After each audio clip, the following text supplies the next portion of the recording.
ఎవరు ఎన్ని రకాలుగా ఆ మనుషులు మాట్లాడుచున్నా ఆ యొక్క 21వ శతాబ్దంలో ఆ వ్యక్తి ఏం చేశాడు అంటే దేవుణ్ణి నమ్ముకున్న వాడిగా ఉన్నాడు.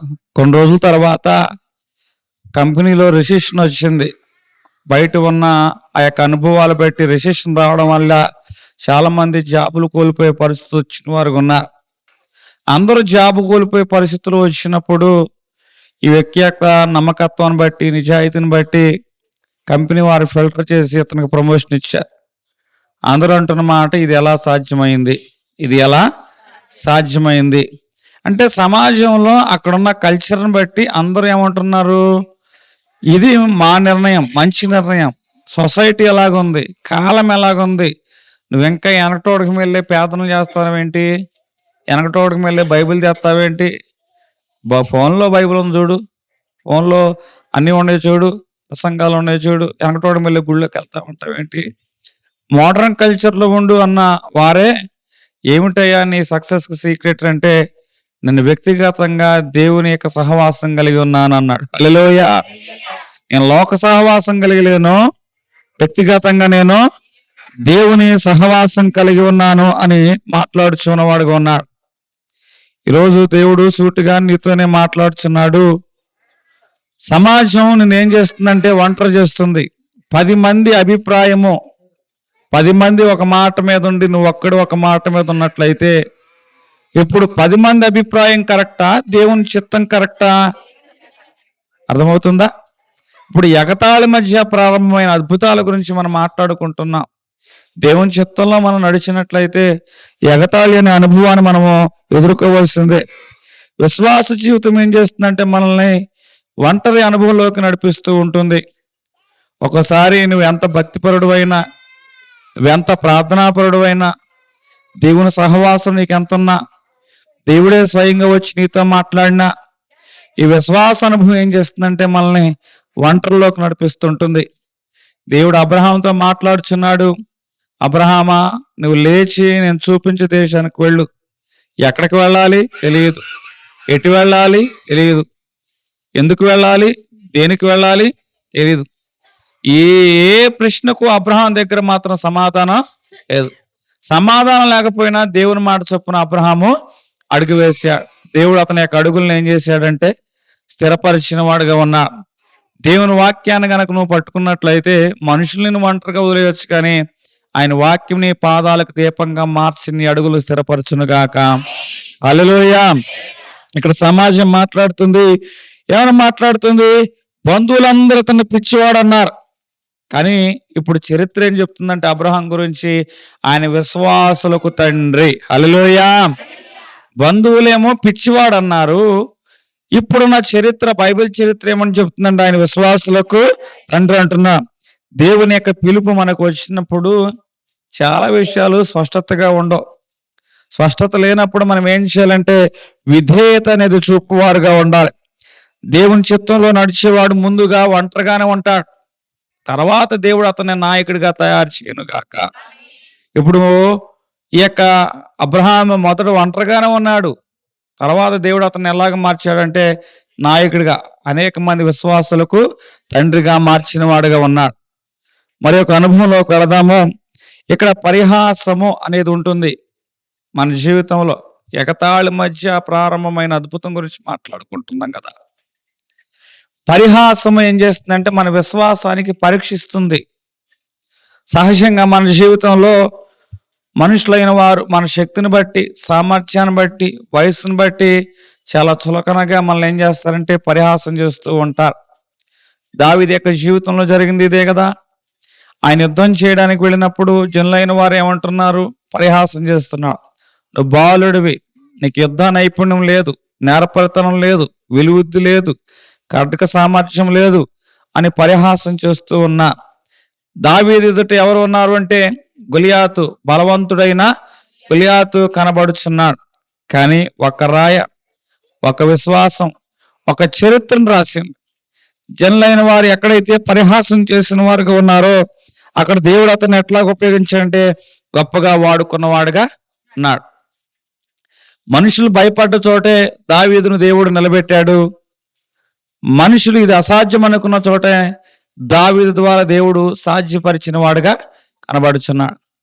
ఒక ప్రాంతంలో ఒక యవనస్తుడు ఒక వ్యాపారాన్ని ప్రారంభించాడు. అలా వ్యాపారాన్ని ప్రారంభంలో బాగుంది. మొదటి సంవత్సరం అత్యవసర లాభాలతో వ్యాపారాన్ని ముగించాడు. జనులైన వారు కొంచెం అప్పుడే ప్రారంభించారు మాట్లాడడం. రెండవ సంవత్సరం నష్టాల్లో కొనసాగింది వ్యాపారం. మూడవ సంవత్సరం డ్రా చేసుకొచ్చాడు. ఎందుకురా ఈ వ్యాపారం అని చాలామంది మాట్లాడిన వారే ఉన్నారు. కానీ ఓపికతో అతడు ఏం చేశాడంటే వ్యాపారాన్ని కొనసాగించిన వాడిగా ఉన్నాడు. ఫోర్త్ ఇయర్ అతడు వ్యాపారంలో సక్సెస్ అనేది సాధించిన వాడిగా ఉన్నాడు. అయితే ఈ 4 సంవత్సరాల్లో మనుషులు ఎన్ని రకాలైన మాటలు మాట్లాడారో, ఎంత చులకంగా మాట్లాడారో, ఎంత పరిహాసంగా మాట్లాడిన వారుగా ఉన్నారో. ఇప్పుడు అట్లా మాట్లాడిన వారే ఇతని దగ్గరికి వచ్చి అంటున్నారు, ఈ వ్యాపారంలో సక్సెస్ అవ్వడానికి సీక్రెట్ ఏంటని ఇతని యొక్క ఆలోచన వారు అడుగుతున్న వారిగా ఉన్నారు. హల్లెలూయా. పరిహాసము మన యొక్క విశ్వాసాన్ని ఏం చేస్తుందంటే పరీక్షిస్తుంది. మనం ఏది ప్రారంభించినా కూడా సహజంగా మనుషులు ఏం చేస్తారంటే పరిహాసమే చేస్తారు. సహజంగా మనుషులు ఏం చేస్తారంటే నువ్వు తగ్గితే చూడాలనుకుంటూ ఉంటారు, నువ్వు బాధపడితే చూడాలనుకుంటూ ఉంటారు, నువ్వు నష్టపోతే చూడాలనుకుంటూ ఉంటారు. మానవ యొక్క స్వభావం ఎప్పుడు కూడా ఇట్లాగే ఉంటుంది. ఒక మనిషి ఏది ప్రారంభించినా కూడా ఎదగాలనుకునేవారు తక్కువ, అతడు పడిపోతే చూడాలనుకునేవారు ఎక్కువ, బాధపడితే చూడాలనుకునేవారు ఎక్కువ, పరిహాసం చేయాలనుకునేవారు ఎక్కువ. కానీ ఎప్పుడు కూడా పరిహాసాల మధ్యనే మన విశ్వాసం పరీక్షించబడుతుంది. దావీదు పరిహాసాల మధ్యనే దేవుని యందు విశ్వాసం ఉంచి ఎన్నికలేని ఫిలిష్తీయుడు ఎంతటి వాడు అని దేవుని మాట చొప్పున అతడు ఏం చేశారంటే యుద్ధంలోకి ముందుకెళ్ళిన వాడుగా ఉన్నాడు. దేవుడు ఘనమైన విజయాన్ని ఇచ్చిన వాడుగా ఉన్నాడు. హల్లెలూయా. ఇక్కడ ప్రజాదరణ గురించి నేను మాట్లాడుతున్నాను. యేసుక్రీస్తు ప్రభువారు పరిచర్య చేస్తున్నప్పుడు జనులు ఎవరైనా అంగీకరించారా? ఎవరో కూడా అంగీకరించలేదు. ఇంకా ఆయన ఏం చేశారు? సిలువ వేసిన వారుగా ఉన్నా ఆయన సత్యాన్ని పట్టుకున్నారు. సత్యాన్ని పట్టుకుంటే ఏమైంది? జనులు సిలువ వేశారు. కానీ ఆ సిలువ ఏమైంది? అదే ప్రజలకు రక్షణ అయ్యింది. హల్లెలూయా. ఇప్పుడు ప్రజలైన వారు సత్యాన్ని నిరాకరించారు. నిరాకరించిన సత్యమే ప్రజలకు ఏంగా మార్చబడింది? రక్షణగా మార్చబడింది. యేసుక్రీస్తు ప్రభువారికే తప్పలేదు ఇది. ఆయనకే తిరస్కారం తప్పలేదు, ఆయనకే తృణీకారం తప్పలేదు, ఆయనకే హేళన తప్పలేదు, ఆయనకే అపహాస్యము తప్పలేదు, పరిహాసం తప్పలేదు. ఓ యూదుల రాజా నీకు శుభమో అని ఎంతగా హేళన చేశారు. ఆయనకే తప్పలేదండి ఇటువంటి అనుభవాలు. మరి మనం ఎంతటి వారమో? ఇప్పుడు మనుషులైన వారు ఇట్లా మాట్లాడుతున్నారని ఆయన ఏమైనా వెనకడికేశారా? అంటే ప్రజాదరణ కోరాలి అనుకునేవాడు దేవునికి దూరం అవుతాడు. దేవుని చిత్తాన్ని జరిగించాలనుకున్నవాడు ఆలస్యమైన తర్వాత ప్రజలను గెలుచుకుంటాడు. హల్లెలూయా. ఇప్పుడు మనుషులు ఎలాగున్నా కూడా పరిహాసం ఆడుతున్నా కూడా ఆ పరిహాసాల మధ్యన దేవుడు దేన్ని జరిగించాడంటే దేవుని చిత్తాన్ని జరిగించిన వాడుగా ఉన్నాడు. మరి కుటుంబ వాతావరణంలోను సంఘ వాతావరణంలోను కొన్ని విషయాలు ఉంటాయి. ఆ విషయాలు విశ్వాసాన్ని బలపరచడానికి, కొన్ని విషయాలు ఉంటాయి ఆ విషయాలు అవిశ్వాసుల్ని వాక్యము తెలియపరచడానికి కొన్ని విషయాల్లో మనం అట్లా నడవాలి. కొన్ని విషయాలు ఉంటాయి వాటిలో మనం రాజీ పడకూడదు. ఒకటేమో కొన్ని విషయాలు కొంత ఎక్స్టెంట్ వరకు వెళ్ళి అవిశ్వాసాన్ని బలపరిచేవిగా ఉండాలి. కొన్ని విషయాలు విశ్వాసిని ధైర్యపరిచేలాగా ఉండాలి. కొన్ని విషయాలు మాత్రం అసలు రాజీ పడవు. అంటే ప్రజల యొక్క మనసు గెలుచుకోవాలి నువ్వు చేసే ప్రయత్నం ఏం చేస్తుందంటే దేవునికి దూరం అవుతావు. దేవుని చిత్తాన్ని జరిగించాలన్న ప్రయత్నం ఏం చేస్తుందంటే ఒకరోజు అదే ప్రజల మీద దేవుడు నిన్ను నాయకుడిగా మార్చునుగాక. హల్లెలూయా. ఇప్పుడు పరిహాసాల మధ్యనే దేవుడు అద్భుతాలు జరిగించువాడు అంటున్న వాడుగా ఉన్నా.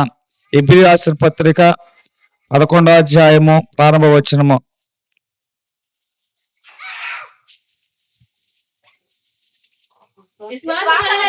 విశ్వాసం అనేది నిరీక్షించబడి వాటి యొక్క నిజ స్వరూపమును అదృశ్యమైనవి ఉన్నవనుటకు.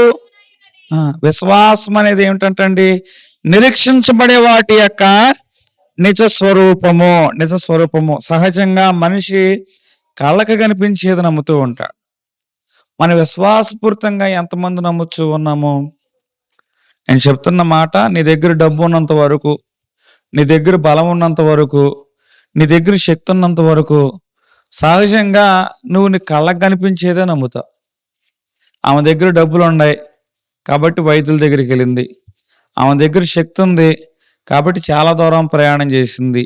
ఆమె దగ్గర జ్ఞానం ఉంది కాబట్టి అనేక మంది వైద్యుల దగ్గరికి, మనుషుల దగ్గరికి వెళ్ళింది.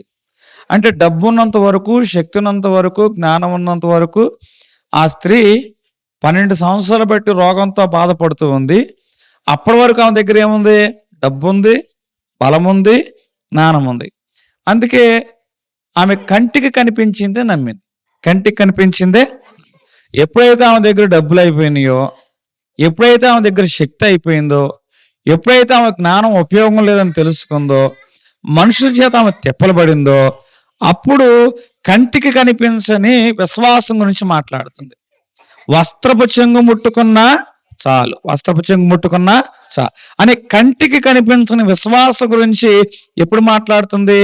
తన దగ్గర ఉన్నదంతా ఖాళీ అయిపోయిన తర్వాత.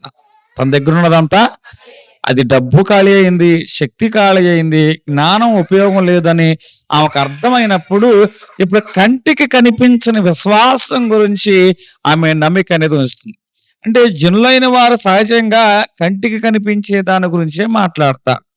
కానీ విశ్వాసులైన వారు వాగ్దానాన్ని నమ్మి ఆ వాగ్దానం నెరవేర్పు కొరకు ప్రయాణం చేసేవారుగా ఉంటారు. ఇప్పుడు దేవుడు ఏమన్నాడంటే విశ్వాసము భవిష్యత్తును చూస్తుంది. అంటే విశ్వాసం అనేది నిరీక్షించబడి వాటి యొక్క అబ్రహాము దూరముగా నుండి చూచి ఏం చేసినట్టండి? వందనములు చూచిన వాడుగా చేసిన వాడుగా. అంటే విశ్వాసం అనేది భవిష్యత్తును చూస్తుంది. రేపటి రోజు మనకు కనపడదు, కానీ విశ్వాసం ఏం చేస్తుందంటే రేపటి రోజున దేవునికి జరిగించే కార్యాన్ని చూపించును గాక. హల్లెలూయా. ఇక్కడ స్వప్నంలో ఉన్న వాడిని ప్రజలు ఎప్పుడూ కూడా అర్థం చేసుకోరు. దేవుడు దర్శనం చూపించాడు యోసేపుకి. ప్రజలైన వారు ఏం చేశారంటే నమ్మారా, హేళన చేశారా? యోసేపు యొక్క దర్శనాన్ని చూచి అన్నలైన వారు అసూయపడ్డారు, హేళన చేశారు. తండ్రి కోపపడిన వాడుగా ఉన్నాడు. కలలుగానే వాడుస్తున్నాడు రా అని చెప్పి యోసేపుని ఏం చేశారు? ఈ కలలు ఏం చేసినాయి? యోసేపును అసూయపడేలాగా, ఈ కలలు తండ్రికి దూరం అయ్యేలాగా, ఈ కలలు అనర్థనుల యొక్క ద్వేషాన్ని పొందుకునేలాగా, గుంట అనుభవం పొందుకునేలాగా, నింద అనుభవం పొందుకునేలాగా, చెరసాల అనుభవం అనేది పొందుకునేలాగా చేసింది. అంటే కలలు కనే వాడిని సమాజం ఏం చేస్తుందంటే అర్థం చేసుకోదు. సమాజం ఏం చేస్తుంది?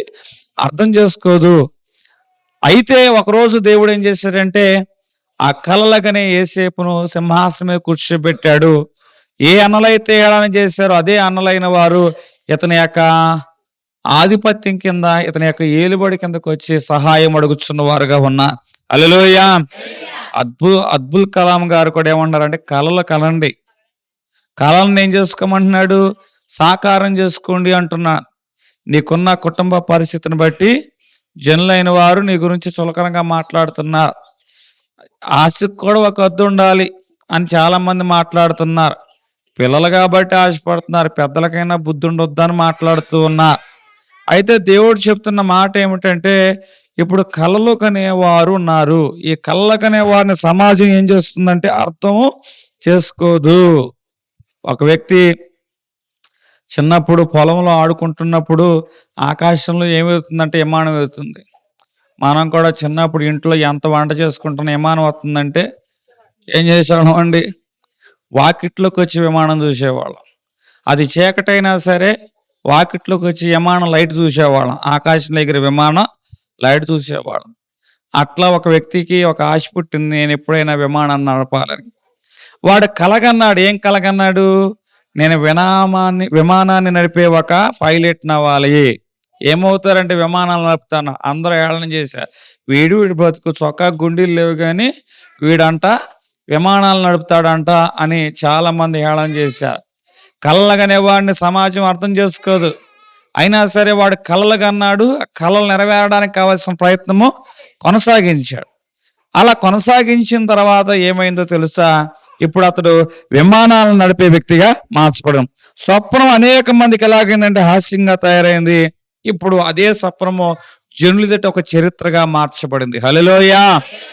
ఇప్పుడు నేను చెప్తున్నా, నీ జీవితంలో యవన బిడ్డలైన వారు ఉన్నతమైన కళలుగానండి.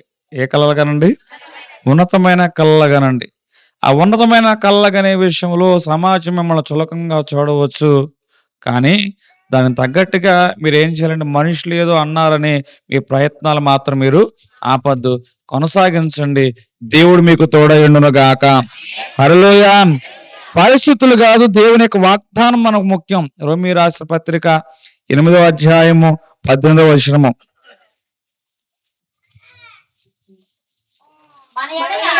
మన ఎడల ప్రత్యక్షము కాబోవు మహిమ ఎదుట ఇప్పటి కాలపు శ్రమలు ఎన్నదగనివి కావని ఎంచుచున్నాను. మన ఎడల ప్రత్యక్షం కాబోవు దేవుని యొక్క మహిమ ఎదుట ఒకరోజు ఉంటుంది. ఒకరోజు మనం ఎదుట ఏం కాబోతుంది? దేవుని యొక్క మహిమ ప్రత్యక్షం కాబోతుంది. ఆ మహిమ ముందు ఎప్పటి కాలపు శ్రమలు ఎన్నదగనివి కావు.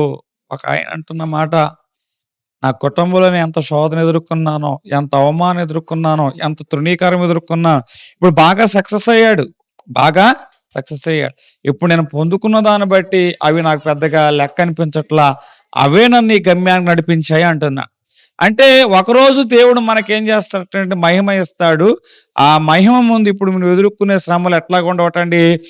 ఎన్నదగనుగా దేవుడు అంటున్నాడు. మరి నువ్వెందుకు మనుషులు ఆ మాట అంటున్నారు? మనుషులు నేను ముందుకెళ్తుంటే ఓరలేకపోతున్నారు, కడుపు కాలిపోతుంది, వాళ్ళకి రగులుదానం అయిపోతున్నారు మాట్లాడుతూ. ఇప్పటి కాలపు శ్రమలు ఎన్నదగినవి కావు. ఎందుకంటే మనకి వాగ్దానం ముఖ్యం, పరిస్థితులు ముఖ్యం కాదు. ఇక్కడ అబ్రహాం గారు వయసు ఎలాగుంది? ఉడిగిపోయింది. శారా గర్భం ఉడిగిపోయే వయసు వచ్చింది. అబ్రహాం 100 ఏళ్ళ వయసు వచ్చింది. అయ్యా ఇది ఎలా సాధ్యం అని మనుషులకే ఇది ఆలోచన పుట్టినప్పుడు 100 ఏళ్ల స్త్రీ గర్భం ధరించగలిగితే 99 ఏళ్ల వయసులో అనే ఆలోచన రావచ్చు. పరిస్థితులు ముఖ్యం కాదు, మనకి వాగ్దానము ముఖ్యం. మొన్న ఒక ఇంటి దగ్గర, నాగరాజు ఇంటి దగ్గర ప్రార్థన జరుగుతున్నప్పుడు వాళ్ళ మిస్సెస్ వాళ్ళ బాబాయ్ ఎన్ని సంవత్సరాల తర్వాత అంటండి ఆమె అంటుంది, అయ్యా ఇదిగో నాకు ఇంత వయసు వచ్చి పెళ్ళయింది, పెళ్ళయిన తర్వాత నాకు ఈ పిల్లోడు పుట్టాడు, ఇప్పుడు మా బాబాయ్ పిల్లోడు పుట్టాడు, మా పిల్లోడి వయసు మా బాబాయ్ పిల్లోడి వయసు ఒకటి. పెళ్ళైన 35 సంవత్సరాల తర్వాత దేవుడు ఏం పుట్టి ఇచ్చాడంటండి. ఇక్కడ పరిస్థితి ముఖ్యం కాదు, వాగ్దానం ముఖ్యం. ఏం ముఖ్యం? వాగ్దానం ముఖ్యం. నీ జీవితంలో కూడా దేవుడిచ్చిన వాగ్దానం చూడు. పరిస్థితులు ఎట్లాగున్నా కాలము పరిపూర్ణమైనప్పుడు దేవుడు తన వాగ్దాన్ని పక్షంగా ఖచ్చితంగా నెరవేర్చును గాక. హల్లెలూయా. ఎందుకంటే ఒక రైతు చేతిలో ఉన్న విత్తనాన్ని చూసి చాలా మంది హేళనగా మాట్లాడారు. వాడు మాట్లాడాడని అని రోడ్డు పక్కన గిరాటేశారు. ఇదిగో వీడి కళ్ళన్నీ కూడా మేము ఏం చేసామంటే రోడ్డు మీద పడేసామని ఆ విత్తనాన్ని కాలుతో దాన్ని వారు చాలా మంది ఉన్నారు. అది రోడ్డు పక్క కొద్ది దూరంలో వెళ్ళి పడింది. రోజు రోడ్డు మీద వచ్చే మా యొక్క వెహికల్స్ యొక్క దుమ్మంతా కూడా ఆ విత్తనం మీద నిదానంగా పడడం ప్రారంభించింది. అట్లా కొన్ని రోజులకి ఆ విత్తనము మట్టి చేత ఊడిపోయింది. అందరూ అనుకున్నారు, ఇదిగో వీడి కళ్ళన్నీ కూడా మట్టి పాలైపోయాయి, వీడి కళ్ళన్నీ కూడా మట్టి పాలైపోయాయి అన్న. అయితే ఏం జరిగింది? ఇక్కడ వర్షం వచ్చింది. వర్షం వచ్చినప్పుడు ఆ మట్టి కింద ఉన్న విత్తనం నానింది, నిదానంగా మొలకగా వచ్చింది. ఒకరోజు అదే మొలక రోడ్డు పక్కన చెట్టు అయింది. అదే చెట్టు ఒకరోజు ఎవరైతే కాళ్ళతో తన్నారో అలా మార్గంలో నడిచే వారికి ఎండాకాలం అది నీడగా మార్చబడింది. హల్లెలూయా, హల్లెలూయా. అనేక మంది పశువులు, ఏ పశువులైతే మేత కోసం ఆ యొక్క ఆకులను కొరికాయో అదే పశువులకు అది నీడ ఇచ్చింది. ఏ యొక్క పక్షులైతే ఆ యొక్క ఎదుగుదల నిమిత్తము సహకరించాయో ఆ యొక్క చెట్టుకు ఒకరోజు అదే పక్షులకి ఏమిచ్చింది అంటే ఈ చెట్టు గూడునిచ్చాయి. ఈరోజు ఎక్కడైతే హేళన ఉంటుందో ఇక్కడ పరిస్థితులు ముఖ్యం కాదు, వాగ్దానము ముఖ్యము. అంటే గింజలో కూడా దేవుడు ఏం పెట్టాడంటే జీవం పెట్టాడు. గింజలో ఏం పెట్టాడు?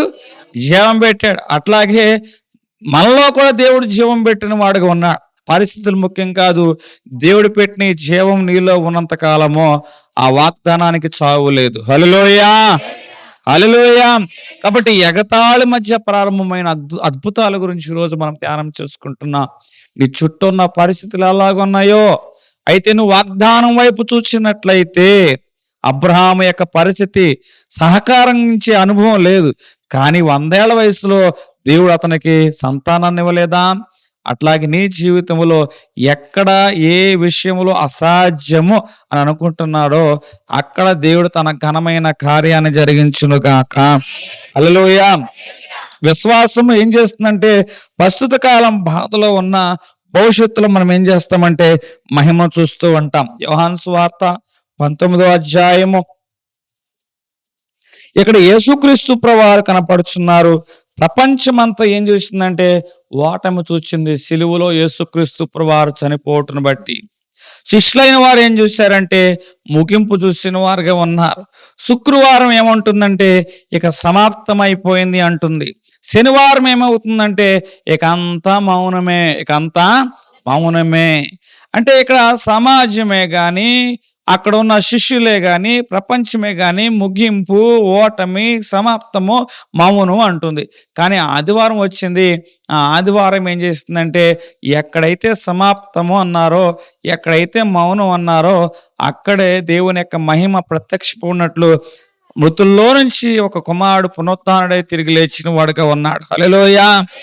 మరలా నేను చెప్తున్నా, ఇక్కడ ప్రపంచము ఈరోజు నీ పరిస్థితి ఎలాగున్నా కూడా భవిష్యత్తులో నువ్వు మహిమను చూడగలుగుతావు. భవిష్యత్తులో నీవు దేవుని మహిమను చూడగలుగుతావు. శుక్రవారము నీ జీవితంలో సమాప్తంగా కనిపించవచ్చు, ఆదివారం నీ జీవితంలో శబ్దం చేయునుగాక.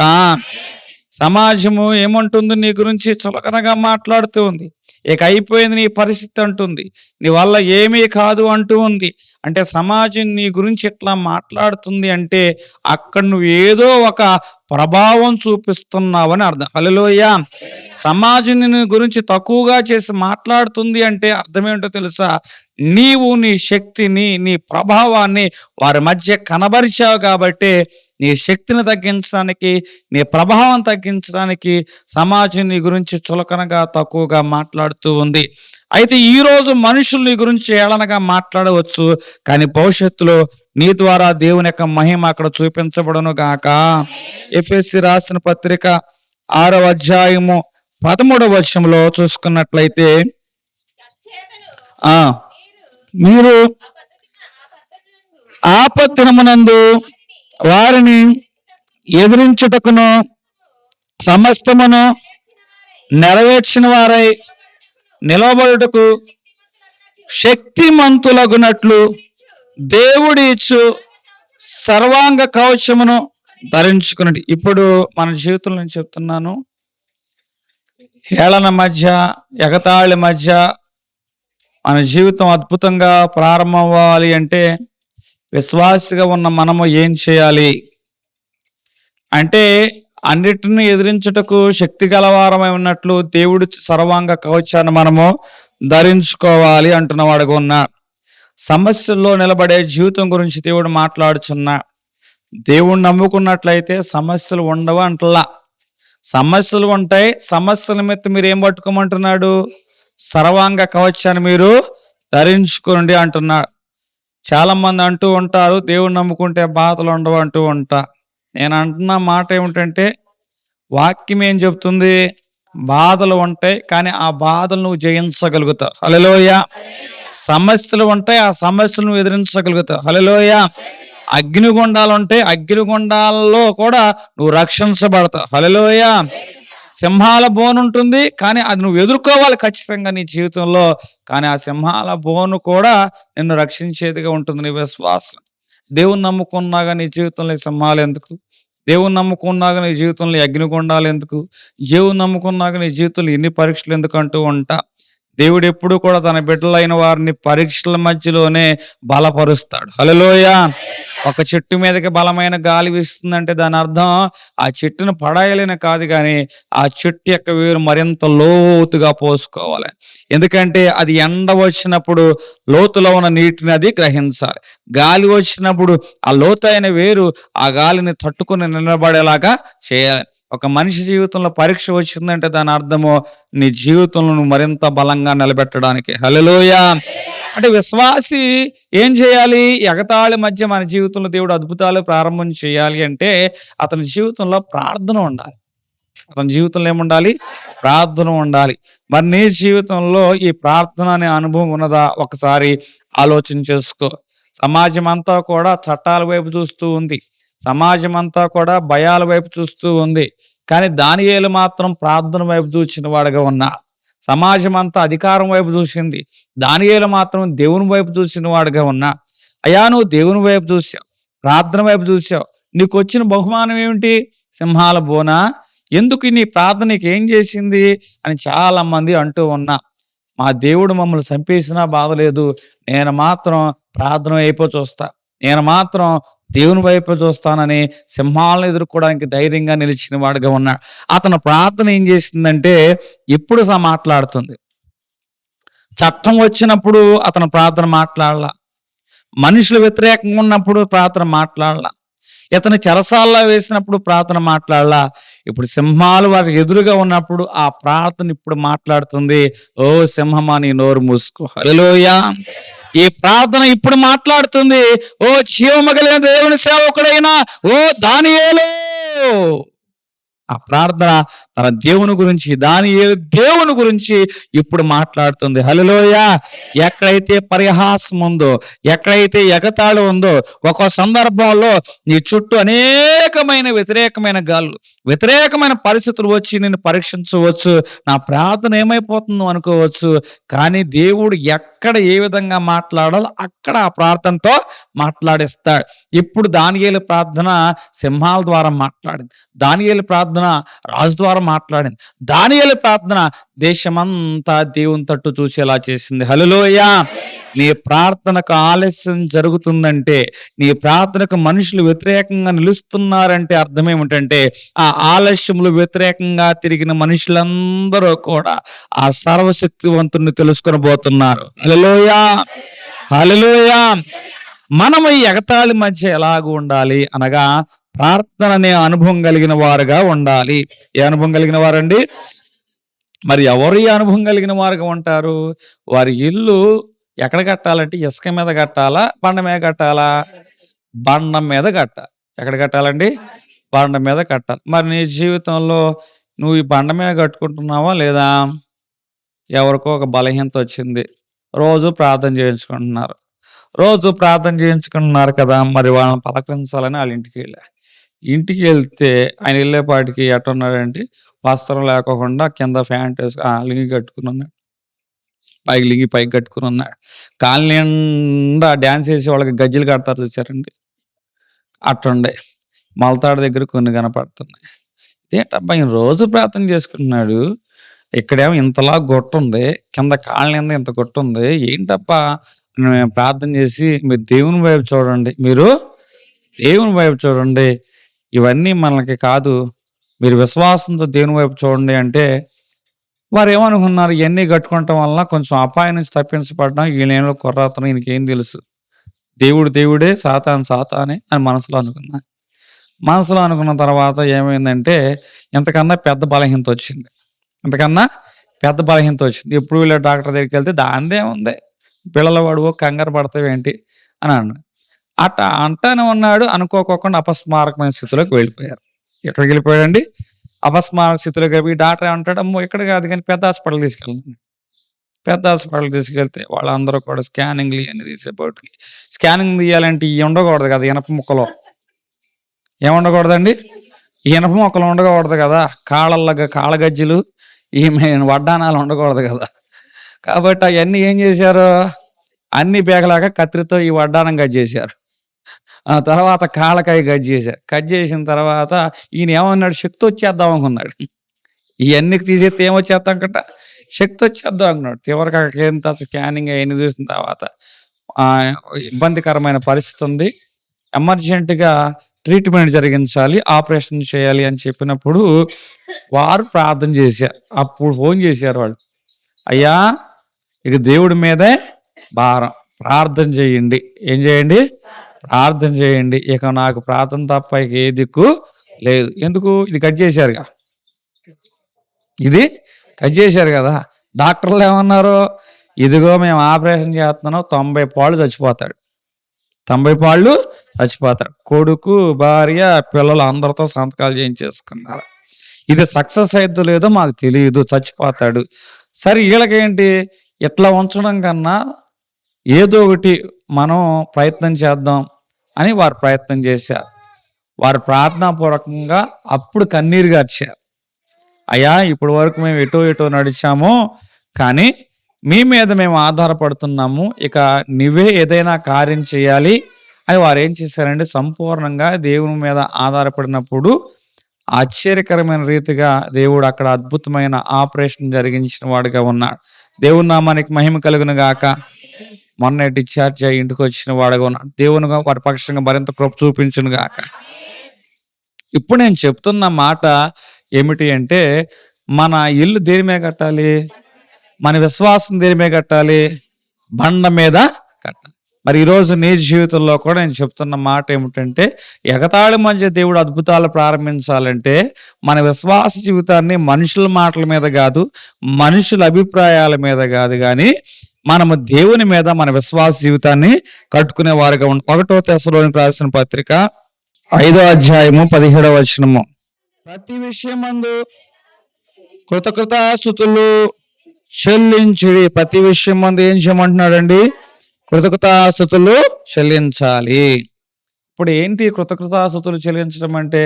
విశ్వాసి హేళన మధ్య, ఎగతాళి మధ్య జీవితంలో దేవుడు అద్భుతం జరిగించాలంటే, ఈరోజు మనుషులు గింజను చూస్తున్నారు, సమాజం అంతా ఏం చూస్తున్నారు? గింజను చూస్తున్నారు. కానీ విశ్వాసి ఏం చేయాలంటే ఆ గింజ ద్వారా తయారైన చెట్టును, దాని ఫలాన్ని చూడాలి. ఇప్పుడు ఏం చేయాలి? కృతజ్ఞతాస్తుతులు.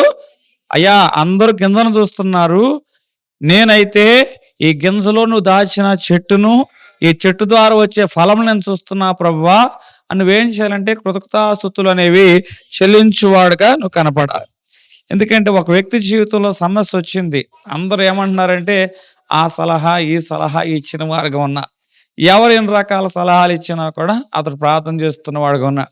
అయ్యా, ఏమీ జరగకమే జరిగిందని నువ్వు నమ్మి ప్రార్థన చేయమంటున్నావు కదా, జరిగిందని కృతజ్ఞతాస్తుతులు చెల్లించమంటున్నావు కదా అని ఆ వ్యక్తి ఏం చేస్తున్నాడంటే తన విషయంలో ఏ కార్యము జరగకపోయినానో దేవుడు జరిగించాడని నమ్మి కృతజ్ఞతాస్తుతులు ప్రార్థనలో చెల్లించిన వాడుగా కనబడుచున్న వాడుకున్నా.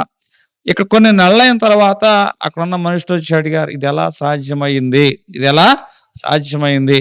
ఆయన అంటున్న మాట, ఇదిగో నేను ఇట్లా ప్రార్థన చేశా, ప్రార్థనలో నేను కృతజ్ఞతాస్తుతులు చెల్లించా. ఈ పరిస్థితి నన్ను మార్చలా. ఈ పరిస్థితి, ఈ ప్రార్థన ఏం చేస్తుందంటే ఈ పరిస్థితుల్లో నన్ను విరిగిపోకోకుండా ఈ కృతజ్ఞతాస్తుతులు నన్ను ఏం చేస్తుంది అంటే బలపరిచాయి అంటున్నాయి. హల్లెలూయా. మరలా నేను చెప్తున్నా, మన జీవితంలో ప్రార్థన అనుభవము, అట్లాగే కృతజ్ఞతాస్తుతులు అనే అనుభవము, అట్లాగే వాక్యం అనే అనుభవాల్లో మనము నిలబడే వారంగా ఉండాలి. ఎగతాళి అనే అనుభవాల మధ్య. ఇంకొక మాట నేను చెప్పి ముగిస్తాను. మత్తయి సువార్త 24వ అధ్యాయం 13వ వచనము.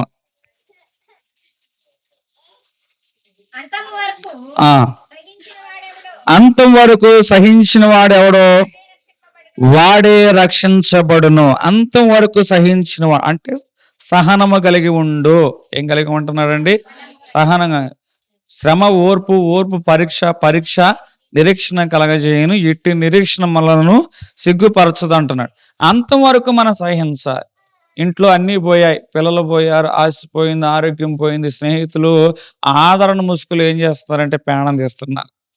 నువ్వే పాపం చేసావు ఎనమాల కాలంలో గుర్తు చేసుకో, ఏమైనా పాపం చేస్తే దేవుని దగ్గర ఒప్పుకో, మనుషుల దగ్గరికి వెళ్ళి ఒప్పుకో అని ఆదరణ ముసుగులు వచ్చి స్నేహితులు ఏం చేస్తున్నారంటే ఇతన్ని కత్తిపోటు వంటి మాటలు పలుకుచున్న వారుగా ఉన్నా.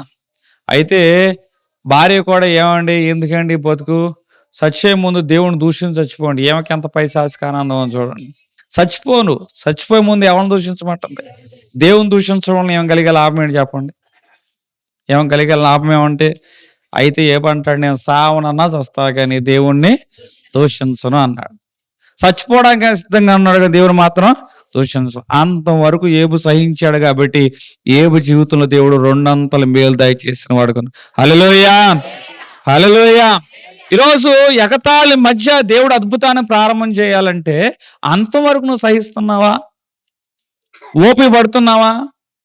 సహించిన వాడికే దేవుడు ఏం చేస్తాడంటే అద్భుతాలు చూసేవాడుగా ఉంటాడు. ఈరోజు నువ్వు నిర్మించేది చిన్నది కావచ్చు, ప్రజలు నిన్ను అర్థం చేసుకోవచ్చు, మనుషులు నీ గురించి హేళనగా చులకనగా మాట్లాడవచ్చు. అంటే నవ్వుల శబ్దం నిజం కాదు, హేళన శబ్దం నిజం కాదు. ఒకరోజు ఏ మనుషులైతే నవ్వారో ఆ మనుషులు తెలుస్తుంది నువ్వు చేసే కార్యంలోని సత్యాన్ని. హల్లెలూయా.